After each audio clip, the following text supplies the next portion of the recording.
Welcome, welcome, welcome to Reaching New Heights with Troy Bell, the city manager, city of Muskegon Heights, on 1037 The Beat, where you get to know what you need to know so you'll be in the know. Thanks again for all the messages and comments between the last show and this show. It's great to see that people are getting involved and that people are responding, that this show is providing some valuable information to the community. So I'm excited, as always, to be serving as your city manager here in the city of Muskegon Heights. My thanks to the mayor and the council for providing me or giving me this opportunity to be a servant in this community. Wonderful, outstanding, amazing community in the city of Muskegon Heights.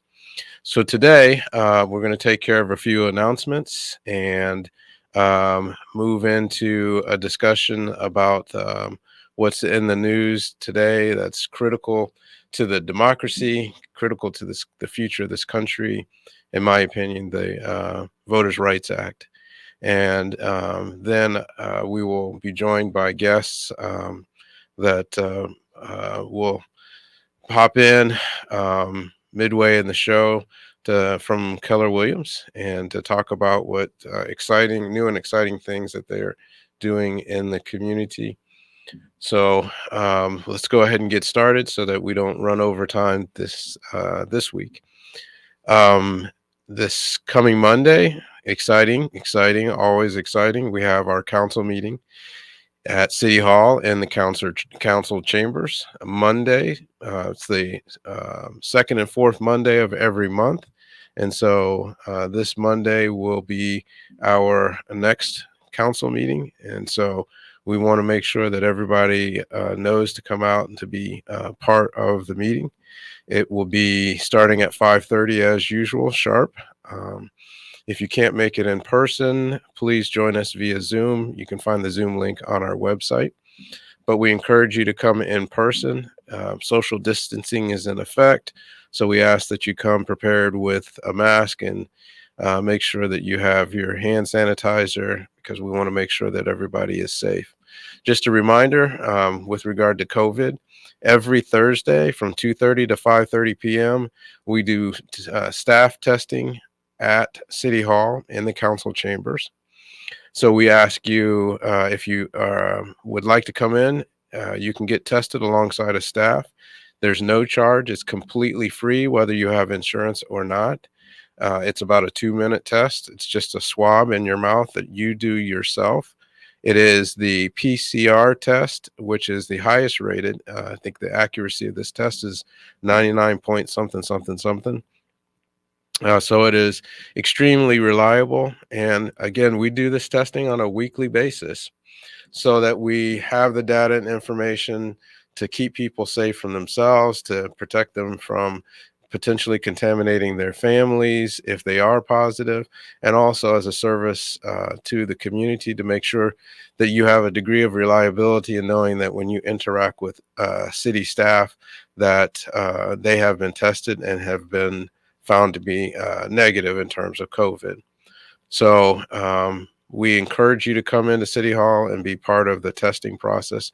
Again, it's free of charge. And we would love as many members of the community to be part of this process because we can't fight what we can't see, and we can't see the data that we don't have. So testing gives us that information.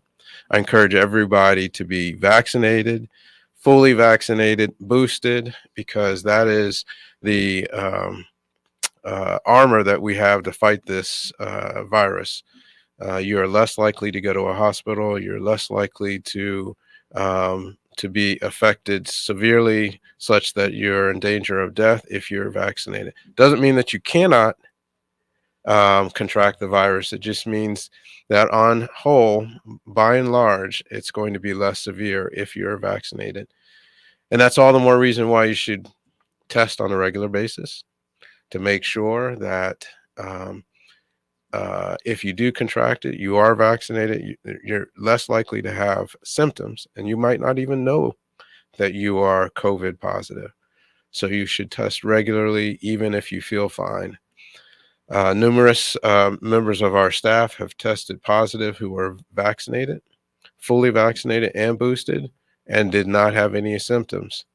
And so, fortunately, we were able to catch that, quarantine them the necessary 5 days so that they weren't in danger of spreading it to other staff or to the community.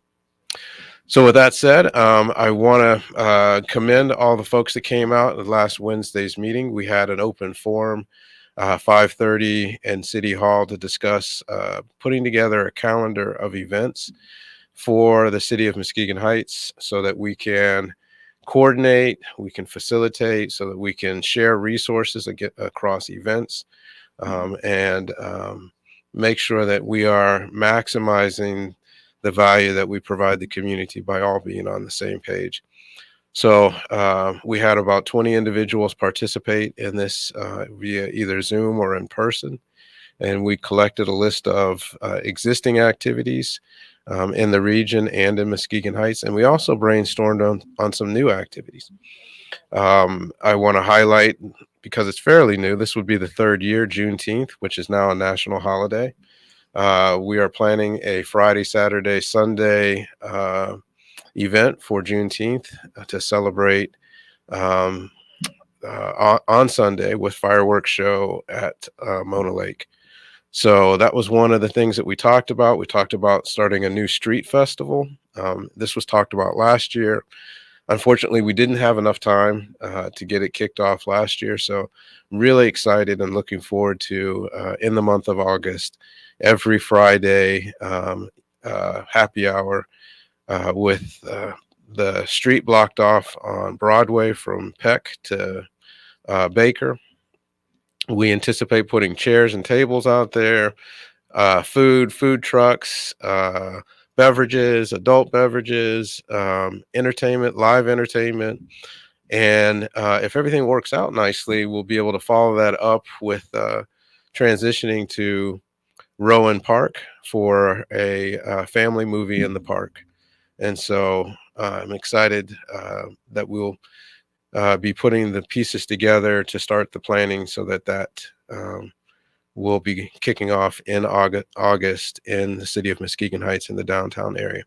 And what I love about that, and we got to be safe and secure and smart with regard to COVID, because we want to make sure that we protect everybody as much as possible.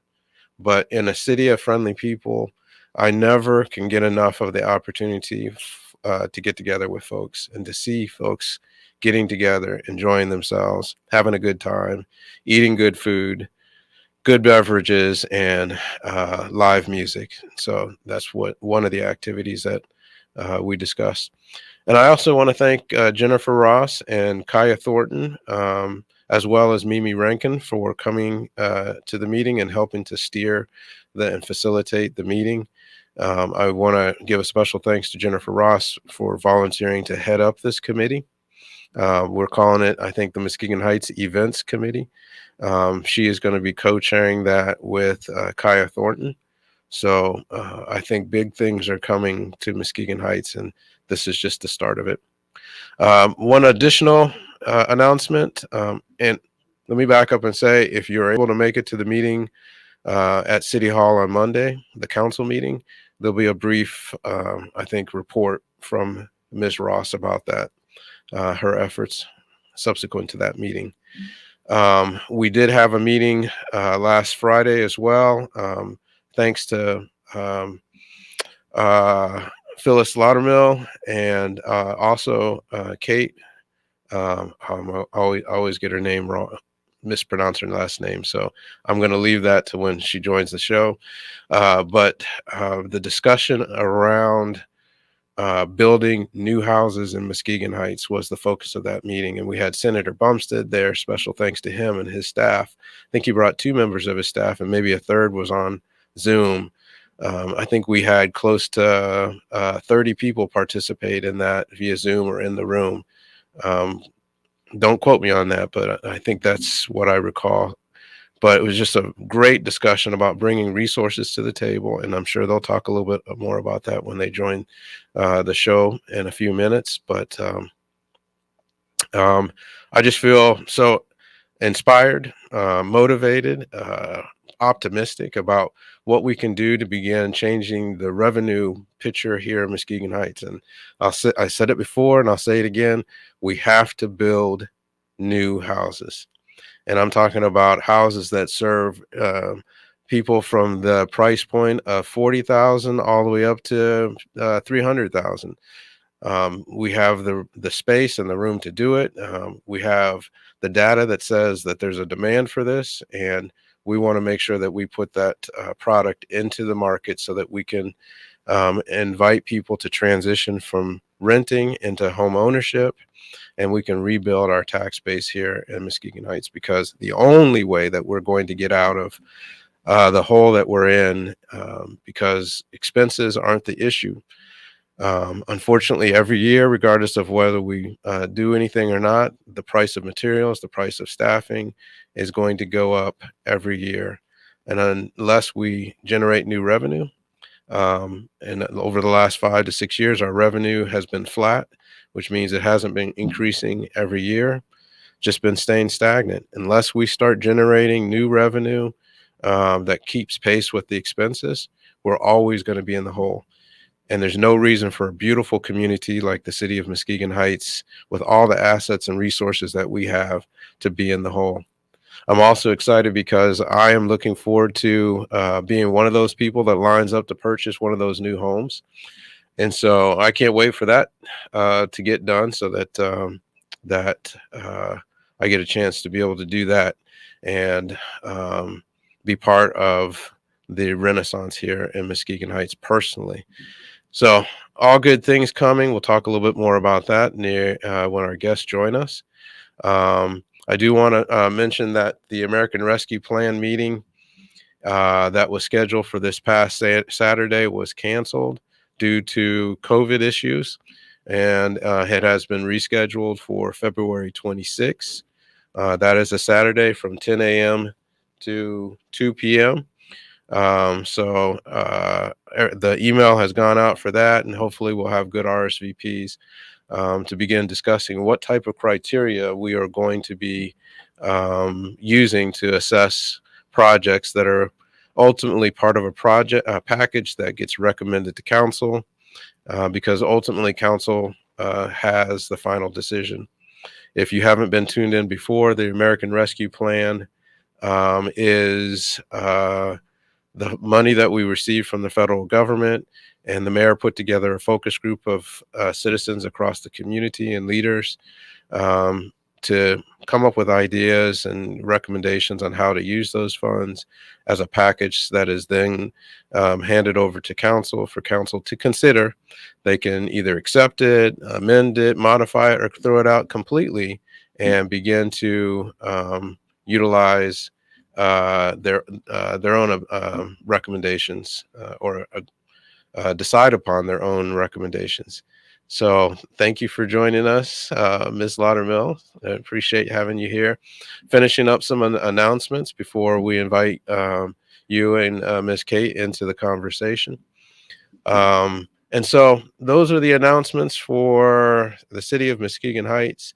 I always remind people that spring is coming, and when spring gets here, we want to make sure that we clean up the community. We are really focused this year on making sure that we start off the year right. That's why we want to get these activities lined up.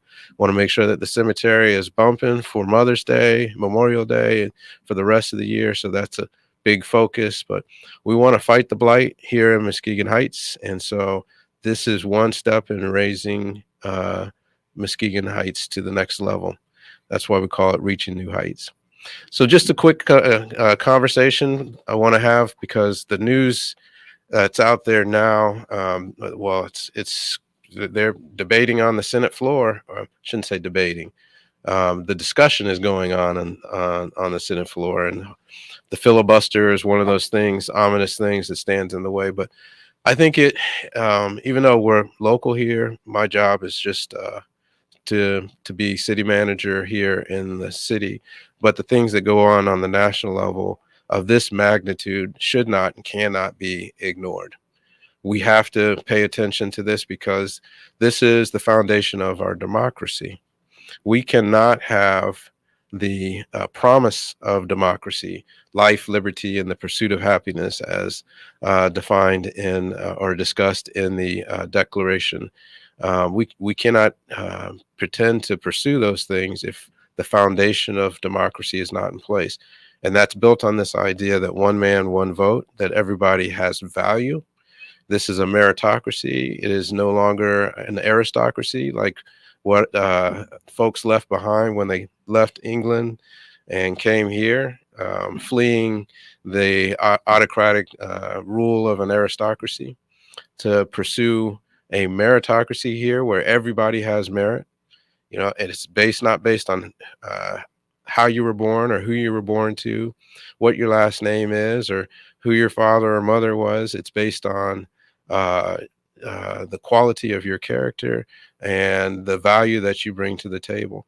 And the basic premise that we all have value, and therefore we all, as of the age of 18, have the right to participate in this experiment that's lasted hundreds of years so far, called democracy. And yeah, people will argue we're not really a democracy. We are a republic in some sense, but I think that is splitting hairs, because we still come back to the foundation of choosing and making decisions based on majority vote. And I mean, let's go back to the Emancipation Proclamation. That was January 1, 1863. That basically said, and I think I have the wording here, that all persons held as slaves within the rebellious states are and henceforward shall be free.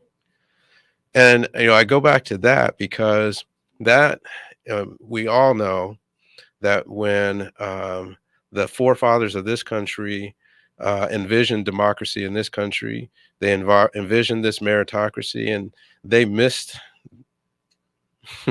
that piece about all men created equal. And for various reasons that we have discussed at length, they decided to leave those people of color out of that equation. And so, even though they were reaching out for this lofty ideal of a meritocracy as a direct affront to aristocracy, they didn't get it right. They got a big piece, but they didn't get the whole piece. And there's a little bit of hypocrisy in there. But the beginning of rectifying that came to a head with the Civil War, started in April 12th, 1861, and did not end until April 9th, 1865. I mean, all these important dates are in April. I mean, my birthday's in April. So, yeah, I mean, we're in the middle of it. But it's interesting that, in the middle of the Civil War, Lincoln made this Emancipation Proclamation. Um, and some people say that's when we were free, as that freed the slaves. But it wasn't really true and some may argue that it's not true to this day because of the vestiges of slavery that still exist, structural and systemic racism that stems from the history and the legacy of slavery. But it wasn't until April 9th of 1865 that with the end of the Civil War, that next step was taken. And sadly enough, it wasn't until June 19th that a good number of those that were enslaved people, um, even found out that the war was over. And that's why we celebrate Juneteenth. And so I find it interesting that in a country that is as intellectually, socially, emotionally advanced enough to designate June 19th as a federal holiday, but yet we're not interested in ensuring that poor people, people of color, people with less access have the right to vote. I mean, that is a huge dichotomy in my mind. And I mean, that's complete cognitive dissonance for me, because it sounds like flat out contradiction. Um, But some of that is because the people that have the right to vote, they don't have and understand their value. Because our community, is probably poor communities or disadvantaged, say. It's probably the only one that vote blindly and never ask questions. Mhm. We never look at policies. We never look at history. Mhm. We never look at our predecessor to say, why are we voting for him again? What did he do for us lately? Mhm. So I see that, and I have great struggles as a Democrat. And I look at the history of what we had in our last election with people that we voted in this community that has never done anything, in my opinion, have Mhm. not given us the same value that they give in Muskegon. And you know what? Those same people are going to come back to us again, Mhm. and they're going to ask us to vote for them again. And we have not asked them, what did they do for What us? did Frederick Douglass say? Power concedes nothing without a demand. And we And don't demand because no, we don't know. that's right. So I move on next to 1865 was the end of the Civil War, and there's a little piece in the middle between 1861 and 1865 that one day I want to come back to and talk about, because in 1862 the federal government created uh, the Indian Affairs Bureau, which was dedicated to the concept of educating Native Americans. Mm-hmm. And there's a huge irony there because at the same time that the South was enforcing the rule that it was illegal to educate Black folks, our country was in the process of committing to educating Native Americans, which they thought were savages. Again, another contradiction. And even though that demands a much deeper conversation, I always want to make that note that on one hand, we were saying that it's illegal to educate Black folks. On the other hand, even though that Indian Affairs Bureau was uh, a very painful experience for Native Americans. Wasn't on the up and up, but at least in the ideal alone, it said that it was about doing something positive around education. But we all know that that whole process was abusive. But I want to highlight that there's a contradiction there. That brings us to the 14th Amendment, 1868, which was the actual declaration. It said, including that born or naturalized in the United States, including formerly enslaved people, and provided all citizens with equal protection under the law. And so it was the 14th Amendment that really recognized people of color, formerly enslaved peoples, as citizens, naturalized citizens in the United States. That had to be followed up by the 15th Amendment. The right of citizens of the United States to vote shall not be denied or abridged by the United States or by any state on account of race, color, or previous condition of servitude. So not only did we have to have the Emancipation Proclamation, not only did we have to have a war that was fought over this issue, but we had to have not one, two, not two, and there's even a third amendment that was focused on how do we get past this issue of slavery to not only recognizing people of color as human beings with the right to citizenship in this country, but then based on the 15th Amendment, the right not to be denied based on race or previous condition of servitude. That moves us to the 24th Amendment, and there are a bunch in between, but we had to come back again to the 24th Amendment in 1964, right? We're talking about almost 100 years later to get past Jim Crow. And the 24th Amendment said the use of taxes in national elections are abolished by the 24th Amendment, and it constituted the Voting Rights Act that directed the Attorney General to challenge the use of poll taxes in the state and local elections.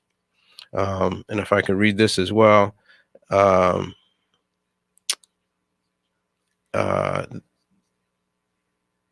okay, it prohibited the federal and state governments from imposing poll taxes before a citizen could participate in a federal election. It was proposed by the U.S. Congress on August 27th, 1962, and was ratified on January 23rd, 1964. That's the 24th Amendment. And even after that, in the same year, 1964, going back, I've heard this, I learned it in class, but going back and actually looking at it, we had to have the war, the 14th Amendment, the 15th Amendment, come back with the 24th Amendment, and the 24th Amendment wasn't enough. We had the Civil Rights Act. The Civil Rights Act was passed in July of 1964, and that again addressed directly voting rights for people of color in this country that were still being limited and abridged because of the color of the skin.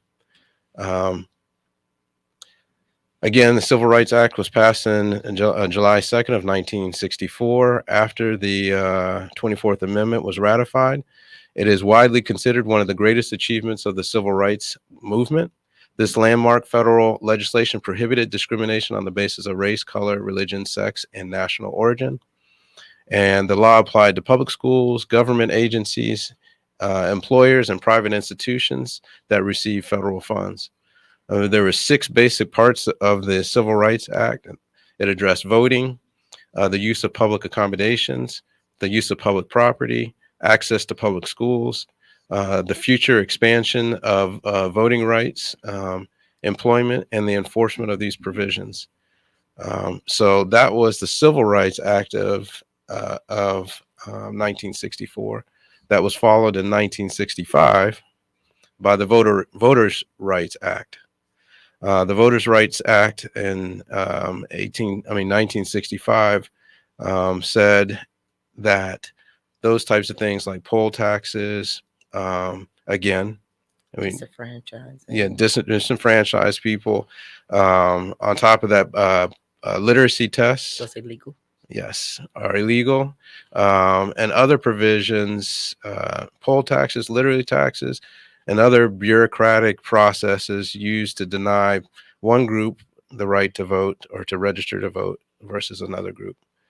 And so today we come back to this issue that's on the House floor as a result of the lies that have been told in the 2020 election that suggested to people, certain people, that there was a reason to fear that something untoward was going on with our elections, even though in the processes and in the counting and the outcomes and how we certify the outcomes. And because of all that, then we have to restrict, we have to build in security to ensure the confidence in the election process, even though, which is amazing, all those things that transpired to get us to that point.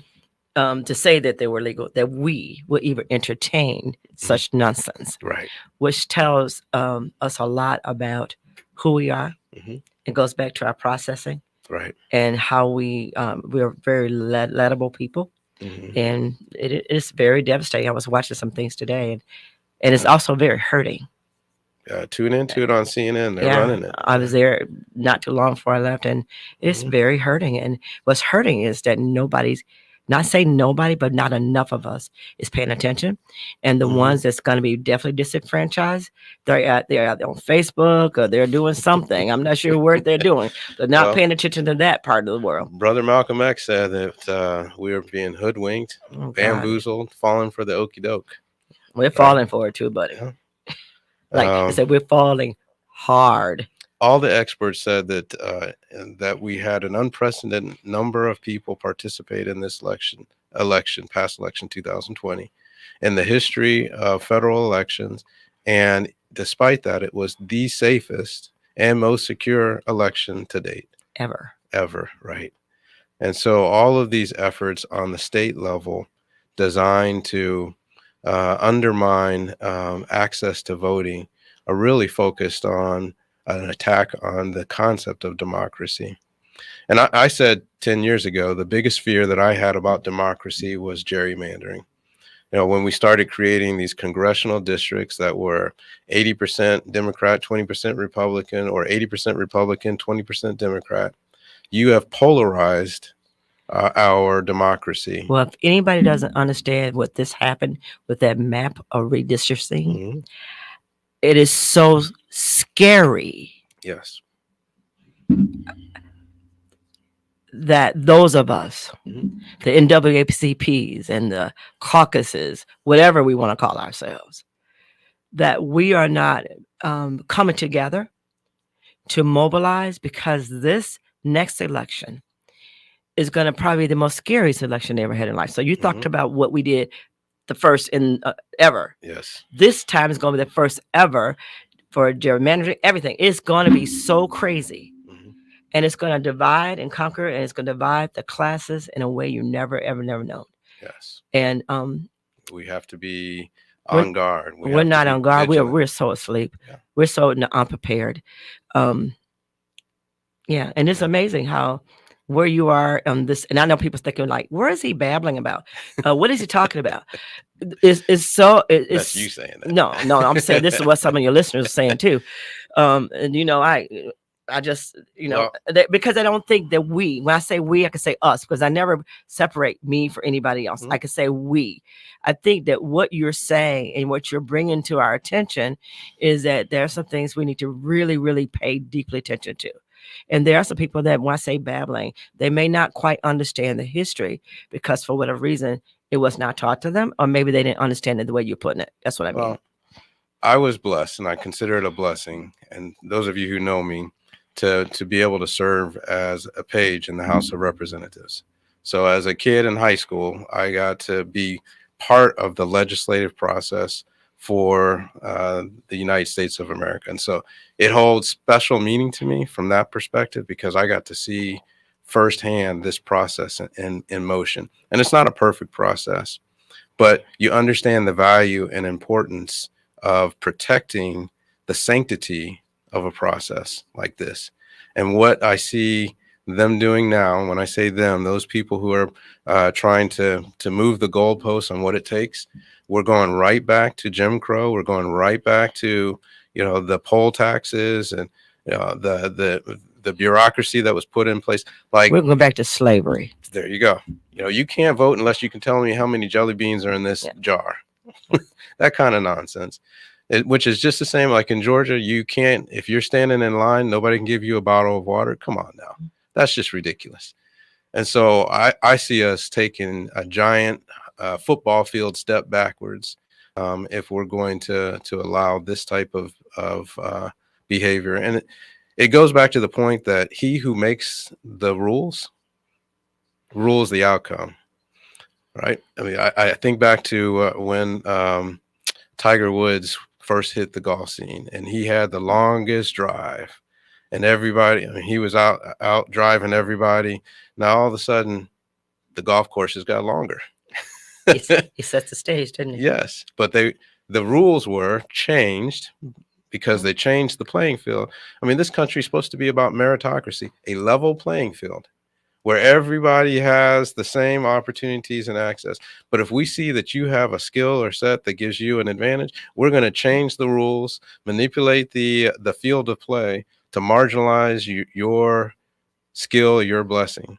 And so you see in 2020, millions of folks came out. A lot of them were disenfranchised in previous elections that couldn't get to the polls because they were handicapped or are physically disabled.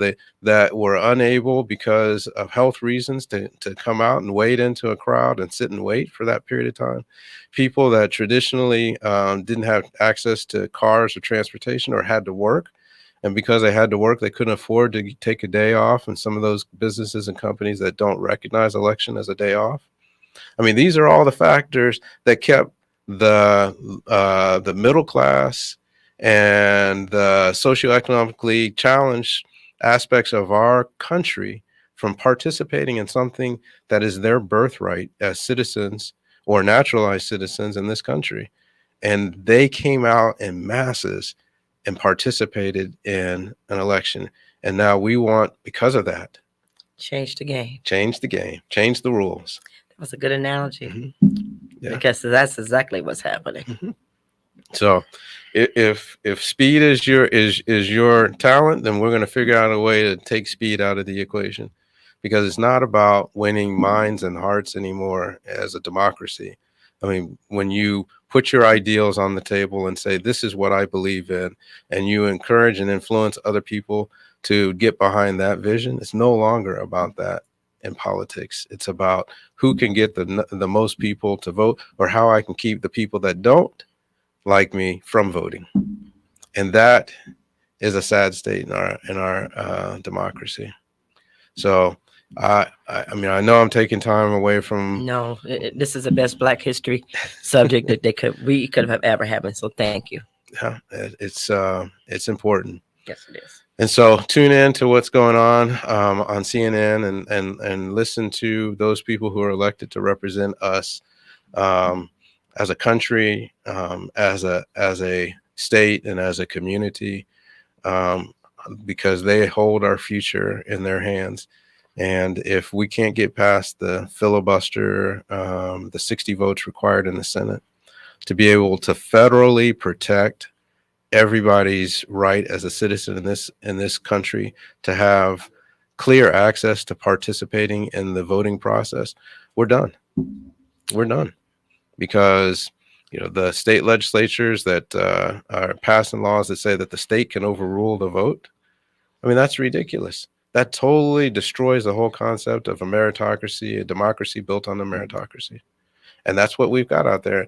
And if we don't federally protect the right of every citizen of this country to vote on a state level and a federal level, then we might as well just give up to fascism. Because if you look at how others rose to power in other countries that became autocracies, autocratic governments, they used the rules that were in place to transition authority to one person. And that's exactly what I see the beginnings of. I don't know who that one person is, but I see people twisting the rules in such a way, because they can control the rules, to rig the game. And it's funny that those are the same people that are claiming that the election was rigged. So they're the ones that sometimes people project what they are, right? Most definitely. What they're afraid of is what they project. So, well, you educated me today. A little bit of Yes. nugget of knowledge that very because even what you're talking about, what's going on in CNN, that does have a similarity of the things that we deal with every day. Well, I've taken a lot of time on that, and I want to come back to an important aspect of our community locally. And I'm welcoming Kate Marion to did I say it right, Kate? Yes, you did. All right. Beautiful. I was Hi, nervous. Kate. Hello, Miss Phyllis. How are you doing? And, close out our show with a conversation with our listeners about something exciting on the horizon as part of that build back better. Well, yeah, that I'm saying we need to build 50 houses for 5 years. So 50 for 5 is my mantra, but we need to have at least 250 homes by the 5th year. And I want to thank you again for having us. Mm-hmm. And Kate and I would, and I guess I can shout out for the other people that there was Mishta, there was HUD, there was Senator Bumstead, there was other investors. We do thank you for allowing us to sit down with you a week ago Friday. It was very well. The other developers came in together on team with us. So I think we have a good map as to how we're going to start. And we really want to start it together. We want to make sure that we invite people into the new opportunities that we have. And I want to thank you and your council for affording us the opportunity to serve the city. What's really interesting, and Kate was with me yesterday, is that, and I have to say, if you looked in your council meetings and you see all these people on your meetings, if I have not gotten one, and there was a developer that came to meet us yesterday, it was 2 of them, matter of fact, Katie and I was with them, and then there was a group from Grand Rapids. It has been a continuum of people that have great interest in Muskegon Heights. Absolutely. And I just, coming from Muskegon Heights, I just want, and I pray that we don't do what we did when we were in Detroit, and when we were riding by all the houses and we didn't see the vision. When I say we, because I was in Detroit as well, and I was an outsider as well, and we bought properties because there were people in Detroit that did not value what they had. Right. And so you're going back to what I've been saying about that there's a renaissance coming. Oh my And God. it's not a matter of whether, it's a matter of when. And the issue is whether or not the people who are part of this community now are going to participate in that resonant Are they in going to that get left renaissance behind? or get left behind. And that's what happened in Detroit. Right. And so, in doing that, and I sit back and I look at it, and I look at now when you go in Detroit, it's such a beautiful city. Mm-hmm. And the people that live there are not a part of that wealth. Mm-hmm. They're partners outside, and so we're here doing the same thing. Mm-hmm. So Kate Marion is part of the Keller Williams Group, so we have created the Keller Williams Loudermill Group. I was about to ask, let the listeners know who you are. So Kate, I'm gonna I like for Kate to talk about Keller Williams, and we have joined forces and what we're doing and how we are actually putting it in Muskegon Heights. You're locating your Yes, we are. in The real Muskegon. estate will be there, and the mortgage company. So the next phase, Flagstar will be coming on with me. Mm-hmm. So we will have them in the office. But Kate, I'm going to let you talk about Keller Williams and why I chose you and why we're so wonderful. And we have about two minutes to wrap us up. So all right, I'll be quick about this. Okay. Well, I'm a firm believer that God puts people in our paths for a reason. And it was Amen. A very blessed day when Miss Phyllis and I met, for sure. And we quickly see ourselves as sisters from different mothers. I'll just say that. But we started talking about what she's been working on for the last 10 years. And as a realtor that's been around for 20 more years, licensed in 2 countries, bought and sold in 4, I've seen a lot of changes.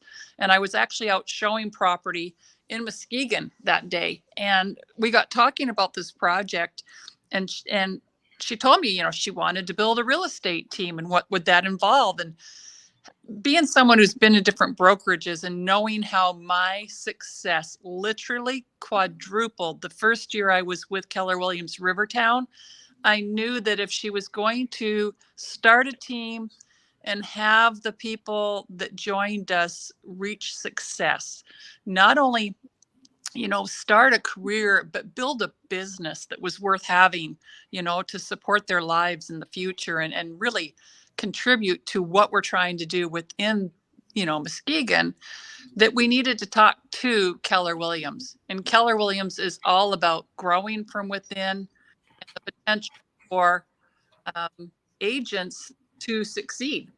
Mm-hmm. They pull, what I mean by that is they actually pull agents from within their brokerages and move them into positions of leadership. And the training is all there. It's wonderfully there. So we are looking for people who want to join this team, and we will work hard to get you trained. Beautiful. So what I love about it is you're not only talking about doing good things in this community, you are locating here, your feet on the ground, committed, and you're looking to recruit people to be part not of just this recruit, vision. because we recognize there's going to be some challenges or maybe dollars. So Keller Williams and myself have put in the process where we can train and get them licensed. And when they get their license, they can pay us back. So the goal is, my goal is to get 20. And I'm unapologetic, and it's an awesome thing that I want to look like Muskegon Heights. 20 what? 20 realtors. Okay. And so we want that. I personally would like for them to all come from there, from Muskegon Heights. So we're reaching out for that. We want to create a real estate company that is in Muskegon Heights, that is Black owned and minority owned and woman owned, and that it is a part of this industry. And they will sell and show those houses that we're going to be building. Excellent. So we've got an end-to-end solution that we're building in Muskegon Heights. We're bringing in developers who are going to be employing, creating jobs for residents of Muskegon Heights. I love the idea of going from end to end. Somebody who gets the job working in the construction industry, puts his hands in an effort, blood, sweat, and tears into building a structure, a home, definitely. And then can turn around and buy that home. And they can turn around, and their cousins can sell it. Because the whole idea, a lot of people out there are paying absorbent amounts of rent. If you are currently renting, you need to talk to us, because like Troy said, our plan is from 40,000 to 300,000. If you're renting, you can afford to buy. Let us help you get out from underneath that yoke. Beautiful. Well, unfortunately, we've come to the deadline, and they told me you can't run over like you've been running over before. No We problem. we get all worked up, so I'm gonna have to invite you back to talk more about, because people want. I think people need to know how to get in contact with you, where to find out information about this opportunity. So. If you can, if you have that information now, if you can quickly let them know how to reach out to you, then we'll finish up with that. They can reach out to me at 616-828-6750. We're working now with you and Pastor Guy about where we held those classes at. And then the next step, we will talk about the first-time home buyers, because Mishta is coming in with that part as well. And they'll be working with Keller Williams and Loudermill Group to do that. So now next time we will be ready to introduce that to you. I'm going to put it in the chat. 616 what? 828 828 6750. 6750. I got one gentleman for the last time. He's probably going to be the youngest. He reached out and he's 19 years old. Excellent. So it's getting out there. I'm excited. And we got to move quickly because April, we're moving. We're Right. digging a hole in that ground. We're putting shovels in the ground. Yes, we are. Well, again, thank you so much for tuning in to Reaching New Heights with Troy Bell, the city manager, City of Muskegon Heights, where you get to know what you need to know so you'll be in the know on 103.7 The Beat. Blessings to everybody. The wait is over. The all-new Umoja Radio Network, home to over 40 Black-owned radio stations and podcasts, is here for you. Connect to the world's fastest-growing collection of unapologetically Black and proud media, from podcasts to independent Black-owned radio stations.